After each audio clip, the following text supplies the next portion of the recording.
Young Jack began his path of learning.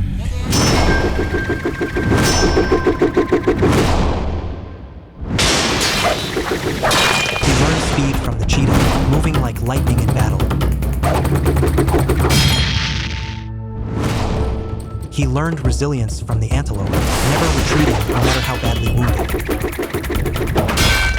He learned agility from the monkey, slipping through the most complex terrain with ease, striking only to defeat his foe. Young Jack fused these 5 skills into one.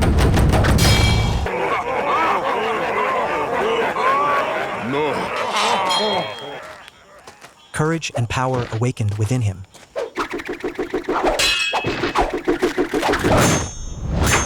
In the end, he defeated his foe and, through his own growth, saved his people.